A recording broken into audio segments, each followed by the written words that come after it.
जय हिंद दोस्तों। कैसे आप सभी लोग? आशा करता हूं आप सभी ठीक होंगे, स्वस्थ होंगे और मौज कर रहे होंगे।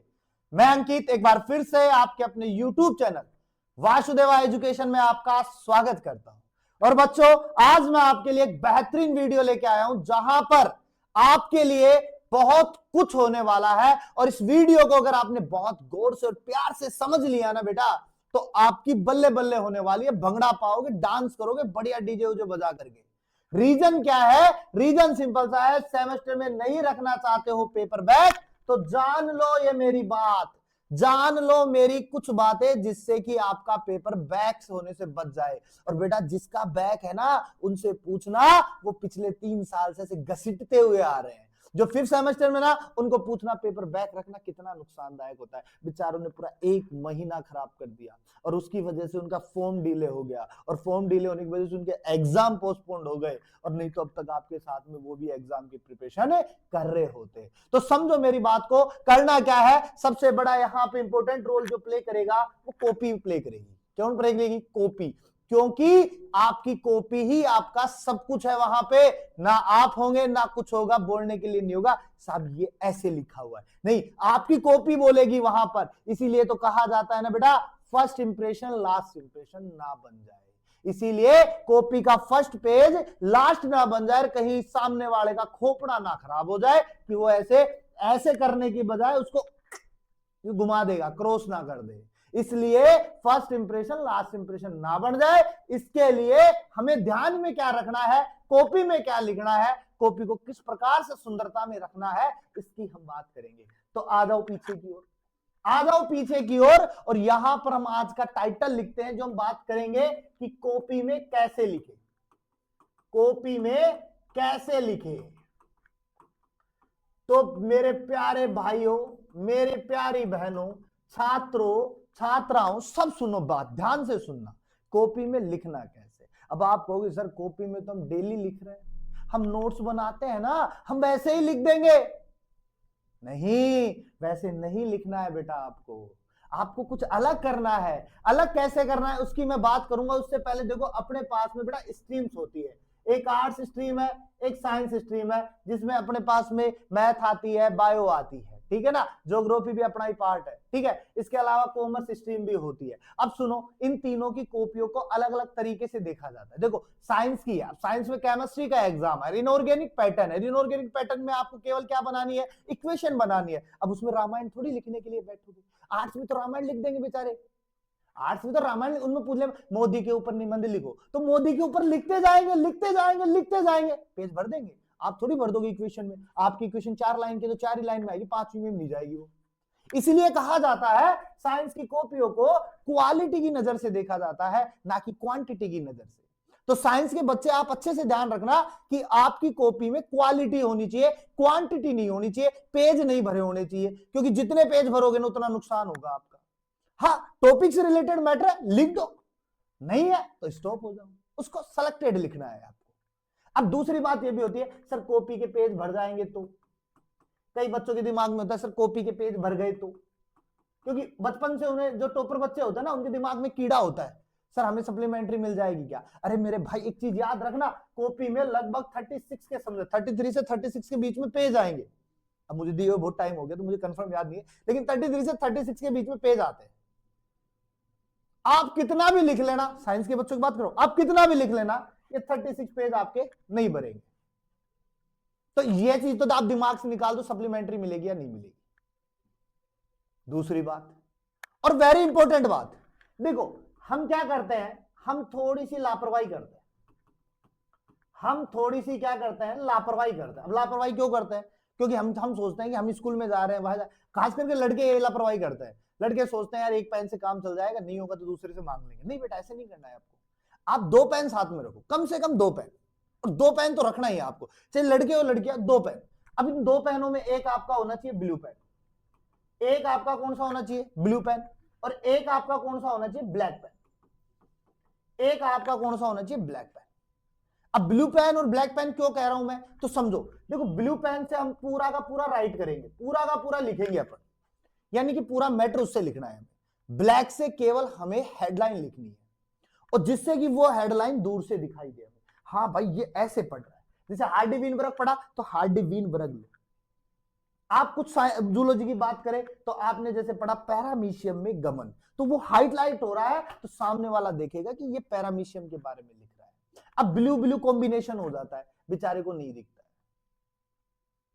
इसलिए अपने पास में ये चीज ध्यान रखनी है कि पेन हमें दो लेने हैं, ब्लू और ब्लैक। पहली बात। अच्छा सुनो, दूसरी बात सुनो। अब दूसरी बात, अब जैसे कोई क्वेश्चन है हमारे पास, कोई भी क्वेश्चन ले लो, कोई भी क्वेश्चन जो आपकी मर्जी उठा लो। जैसे मैं मेरा ही उठा लेता हूं, जूलॉजी का क्वेश्चन उठा लेता हूं, और जैसे मैंने क्वेश्चन बताया आपको कि पैरामीशियम में गमन को समझाइए, आपको पैरामीशियम के गमन को एक्सप्लेन करना है। अब देखो बच्चे क्या सोचते हैं, पैरामीशियम पूछ रहा है तो इसका डायग्राम बना देते हैं। नहीं, गमन का पूछ रहा है, पैरामीशियम का थोड़ी पूछ रहा है। पैरामीशियम की संरचना पूछता तो पैरामीशियम का बनाते, हम गमन का पूछ रहे हैं, तो एग्जाम में केवल गमन के बारे में लिखना है। अब गमन के बारे में हम लिखे उससे पहले हमें यह ध्यान रखना चाहिए गमन कितने प्रकार का होगा, वहां पे गमन किसके द्वारा होगा अपने पास में, तो ऐसे पॉइंट बनाओ, गमन बराबर सीलिया के द्वारा। ये एक लाइन जो है ना वो आपके पूरे के पूरे पेज को हाईलाइट कर देगी सामने वाले को। बीचों बीच लिखो इसको, ऐसे कैसे बीचों के बीच, और तुरंत सामने वाला सोचेगा अरे यार भाई साहब छोरे में दम तो है, इसने पढ़ा तो है, जो भी दो शब्दों के माध्यम से मुझे बता सकता है कि गमन सीलिया के द्वारा हो रहा है, तो अंदर इसने कुछ तो लिखा होगा। फिर एक बच्चे क्या करते हैं, आजकल बच्चों की सबसे बड़ी कमजोरी क्या हो गई, सबसे बड़ी कमजोरी हो गई कि सोलवर्ड पेपर लाते हैं उससे तैयारी करते हैं। अब देखो सोलवर्ड पेपर में क्या होता है, पूरा पैराग्राफ बना होता है, पूरा पैराग्राफ, और आप भी क्या पढ़ के जाते हो, पैराग्राफ। आप भी क्या पढ़ के जाते हो, पैराग्राफ पढ़ के जाते हो। आप भी क्या पढ़ के जा रहे हो, पैराग्राफ। अब उन पैराग्राफ की सहायता से आप क्या करते हो, पूरे पेपर को लिखते हो। उस पैराग्राफ की सहायता से पूरे पेपर को लिखना चालू करते हो, तो एक कोना उस कोने से स्टार्ट करते हो और यहां लाके खत्म करते हो, बीच में कोई गैप नहीं दे रहा है, और ऐसे रेलगाड़ी चला देते हैं। नहीं चाहिए रेलगाड़ी में बीच में कोई ब्रेक नहीं आना चाहिए, या बीच में कुछ ऐसे कुछ भी ट्रेन की पटरी ना हिलनी चाहिए। अरे भाई हिला दोगे तो क्या हो जाएगा, कॉपी थोड़ी भर जाएगी। कई बच्चों को टेंशन हो कॉपी भर गई तो, अरे कॉपी कौन भरा है भाई, कॉपी बिल्कुल ना भरे, ई लिए तो बेबी करो, कॉपी ना भरे। तो सोलवर्ड पेपर वाले जो पैराग्राफ है ना, अगर है आपके पास में, मैं नहीं कह रहा फेंको, फेंको मत उसको, उसके अंदर आप पॉइंट बनाओ। पॉइंट बनाओगे ना तो आपके छोटे छोटे पैराग्राफ बढ़ जाएंगे, छोटे छोटे पैराग्राफ बनेंगे ना तो पढ़ने में बहुत मजा आएगा, पढ़ने में बहुत ज्यादा मजा आएगा। समझ रहे हो बात को? तो पूरा हमें एक से लेकर के एंड तक नहीं लिखना है, तो क्या करना है, हमें छोटे छोटे पॉइंट्स में बनाना है। तीसरी बात, अब कोई पार्ट है जिसके 4 पार्ट है, जैसे पूछ ले कि भाई कूटपाद कितने प्रकार के होते हैं, तो कूटपाद 3 प्रकार के होते हैं। तो पहले आप कूटपाद 3 प्रकार के होते हैं ये लिखो, उसके बाद में इसके तीनों रूप लिखो, 1 2 3, और फिर बाद में 1 नंबर हेडिंग लगाओ और फिर स्टार्ट करो लिखना। ये ब्लैक पेन से लिखे, हेडिंग ब्लैक पेन से लिखो। सामने वाला सोचेगा कि भाई सामने वाले में क्राम आता है, अट्रैक्ट कर रहा है अपन को, और अट्रैक्शन मोर इंपोर्टेंट, क्योंकि अट्रैक्ट से एक बार अगर एक पेज अट्रैक्ट हो गया ना आपका, तो आप ये मान लो आपके लास्ट तक के पेज वैसे ही चेक होंगे जैसे पहला पेज चेक हुआ था। एक चीज और सबसे बड़ी, एक चीज और सबसे बड़ी भाई, सबसे बड़ी चीज, आपका पहला क्वेश्चन आएगा उसमें 10 छोटे छोटे क्वेश्चन आएंगे, 2-2 नंबर के 20 नंबर के क्वेश्चन बन जाएंगे। अब वो जो 20 नंबर के क्वेश्चन बनेंगे ना आपके, तो बच्चा क्या करता है, उसको 4 तो आते हैं, 6 नहीं आते, तो वो क्या करता है, शुरुआत के अंदर पहला दूसरा तीसरा नहीं आता है, 4 लाइन छोड़ देते हैं, चौथा नहीं आता है, फिर 6 लाइन छोड़ देते हैं, फिर 5वां आता है उसको कर दिया, फिर 6ठा आता है उसको छोड़ दिए, ऐसे करके छोड़ देते, कर देते हैं, छोड़ देते हैं। भाई क्यों, अपने थोड़ी जमीन है। अरे 4 लाइन की जगह 6 लाइन में आ गया तो उसको कहां लिखोगे, कहां लिखोगे, नहीं लिखोगे ना, जगह ही नहीं है अपने पास में। और पहले ही पेज में अगर ऐसी करामात मिल गई आपकी, तो सामने वाले का वैसे खोपड़ा खराब, सामने वाला फिर लास्ट की बत्ती लगा देगा आपकी, और बत्ती ऐसे लगाएगा कि फूंक भी मारते रहो, जलाते रहो, नहीं जलेगी, माचिस गीली हो जाएगी आपकी। गीली होती ना, मैं करते रहते हैं, जलती नहीं है वो हाल हो जाएगा यहां पर भी। तो इसलिए ये जो फर्स्ट क्वेश्चन है ना, इसको हमेशा बीच में लिखो या लास्ट में लिखो। जो लास्ट में लिखे तो कोई फर्क पड़े तो पड़े, ना तो ना पड़े, बीच में लिखो तो थोड़ा सा जल्दबाजी में वो चेक हो जाएगा। क्योंकि राजस्थान यूनिवर्सिटी की कॉपियां जो होती है ना, वो बहुत समझदारी से तो चेक होती नहीं, जल्दबाजी में चेक होती है। तो जल्दबाजी में चेक होती है तो बीच में लिखो ना, जो जल्दबाजी में आपके राउंड फिगर में नंबर निकल जाए। तो ये चीज याद रखो। तो कॉपी का सबसे बेस्ट तरीका, कॉपी में आपको सबसे पहले हाईलाइट से, हाईलाइट मतलब हाईलाइट ले जाओ कि आप जो हाईलाइट ना बेटा। और दूसरी बार ये जो लड़कियां है ना, ये जो लड़की, बात ध्यान से सुनना क्योंकि इनके लिए बहुत इंपॉर्टेंट है। ये क्या करती हैं, ये 5-5 पेन ले जाती है और अलग अलग कलर के ले जाती है। जैसे सपोज दैट ये ले गई अपने पास में लाल कलर, नीला कलर, काला कलर, हरा कलर, आसमानी कलर, बैंगनी कलर, है ना, ब्राउन कलर। बेटा लिपस्टिक नहीं है अपने पास में, ये लिपस्टिक के शेड नहीं है जो अपन वहां पे चिपका के आएंगे, नहीं, ये पेन है और हर एक पेन की एक अलग वैल्यू है अपने पास में। लाल तो बिल्कुल यूज में मत लेना, और ये है ना जो अपने बैग के अंदर व्हाइट ने डाल के रखती है, वो भी मत ले जाना कि गलत हो जाए। उसको थोड़ा सा अपन व्हाइट के देते हैं, इससे दिखेगा नहीं, और उसको सामने वाले को सब दिखता है, और उसका खोपड़ा खराब हो गया ना तो कॉपी खराब कर देगा तुम्हारी। इसलिए ये जो लाल नीले काले पीले वाले है ना, ये अपने घर पे रख के जाना, क्योंकि इनके कोई काम नहीं है।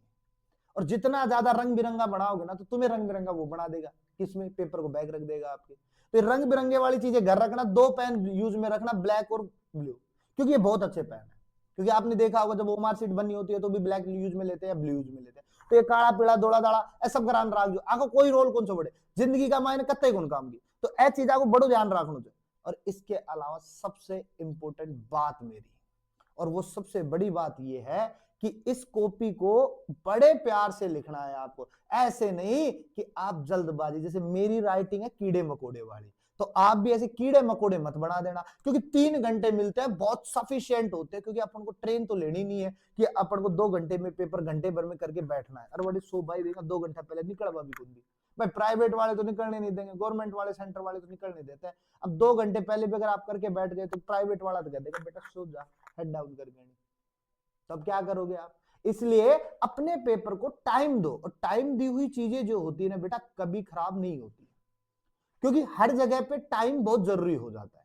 चाहे आप एग्जाम में टाइम दो, आपका बहुत अच्छा होगा। आप रिश्ते को टाइम दो, रिश्ता बहुत अच्छा चलेगा। दोस्ती को टाइम दो, दोस्ती बहुत अच्छी चलेगी। घर वालों को टाइम दो, घर वाले बहुत खुश रहेंगे। तो सब चीज में टाइम बहुत इंपॉर्टेंट हो जाता है, वैल्यू बहुत अच्छी हो जाती है किसकी, टाइम। और समय की बहुत बड़ी कदर है बेटा। इसलिए अपनी कॉपी के अंदर लिखते समय बढ़िया बढ़िया राइटिंग के अंदर बढ़िया बढ़िया चीजें लिखनी है। ऐसे नहीं कहीं घास फूस कर दो, क्योंकि कई बच्चे जो होते हैं ना वो बड़े दिमागधारी होते हैं मेरे जैसे। वो क्या सोचते हैं, अपन चलता सा लिख देते हैं, सामने वाले को बिल्कुल पता नहीं चलेगा। अपन ऐसे लिख देते हैं, कॉपी में कैचे लिखे, सामने वाले को लगेगा यार छोरे ने पेज तो भर दिए, तो जरूर इसने कुछ लिखा होगा, इसकी राइटिंग में खराबी होगी। वो बहुत शाना आदमी बैठता है, जब पेन लेता है तो वो ऐसे क्रॉस करते हुए चलता है। इसलिए अपनी मोटी मोटी चीजें जो है ना वो इतना याद रखना, पहले क्वेश्चन का सबसे पहले ध्यान रखना। दूसरा, आप पेन का कॉम्बिनेशन ब्लैक और ब्लू ही रखना। ब्लैक से आपको हेडलाइन लिखनी है, ब्लू से आपको पूरा काम करना है। इसके अलावा ये सारे जितने भी पेन है ना, इसको आप थोड़ा सा नेग्लेक्ट करना, व्हाइटनर को साथ में नेग्लेक्ट कर देना। सोलवर्ड पेपर वाले कंप्लीटली ध्यान रखे, अपना जो पैराग्राफ पूरा सोलवर्ड पेपर में उसको नहीं लिखना है, उसको छोटे छोटे पार्ट्स के अंदर डिवाइड कर लेना। टाइम है आपके पास में, बढ़िया नोट्स निकल जाएंगे आपके पास में। नोट्स नहीं है तो हम बैठे हैं, हम आपको दे देंगे, ठीक है। इसके अलावा कोई भी क्वेश्चन है उसके अंदर अगर पार्ट्स है तो पहले उन पार्ट्स के बारे में लिखो। अगर कोई डेफिनेशन पूछ रहा है आपसे तो पहले उसके डेफिनेशन लिखो, फिर उसकी 4 लाइनें लिखो, फिर वो बता दो। अगर कोई चीजें इंपॉर्टेंट है, जैसे आपको नोट करवा के लिखवाया जाता है, तो बाकायदा आप नोट लगाओ और उसको एक डब्बे में के अंदर बंद कर सकते हो, जिससे कि सामने वाले को लगे कि भाई इसमें कुछ अच्छी चीज लिखी हुई है जिसको मुझे पढ़ना बहुत जरूरी है। तो ऐसे इन चीजों का, छोटी छोटी चीजों का ध्यान रखोगे, आपकी कॉपी बहुत बेहतरीन बन जाएगी और आपका पेपर बैक रहने के चांसेस बहुत कम होंगे। यानी चांस तो क्या बनेगा ही नहीं बैक का, बैक तो चाहिए ही नहीं हमें, बैक बहुत नुकसान करती है, बैक का दर्द जो होता है ना वो बहुत नुकसान करता है, तो पेपर का बैक जो है ना वो भी बहुत नुकसान करेगा। इसलिए मेरे प्यारे भाइयों, बड़ा जरा ध्यान से रखिए कि अपने पास में हर टॉपिक को अलग अलग तरीके से बताया है मैंने, इसलिए आप अगर इसको ध्यान से समझोगे तो समझ में बैठ जाएगा, ठीक है। तो मिलते हैं एक नेक्स्ट वीडियो के साथ में, तब तक के लिए बने रहिए आप मेरे साथ में, और हमेशा की तरह चैनल पर मुस्कुराते रहिए और चैनल पर बने रहिए, बेल आइकन को दबा दीजिए जिससे कि वीडियो का नोटिफिकेशन आपके पास में जल्द से जल्द आ जाए। और हमेशा की तरह मुस्कुराते रहो, मुस्कुराना जीवन का अमूल्य फल है।